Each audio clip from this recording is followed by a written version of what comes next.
دل میں آنے والا خیال ایک خاطر ہے، ایک وسواس ہے،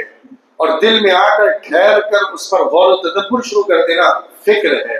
اور پھر اس کے اوپر کسی نتیجے اور فیصلے تک پہنچ جانا، کسی ارادے کو پختہ کر لینا ارادہ اور عزم ہے۔ پھر اس کے بعد عمل کو اختیار کرنا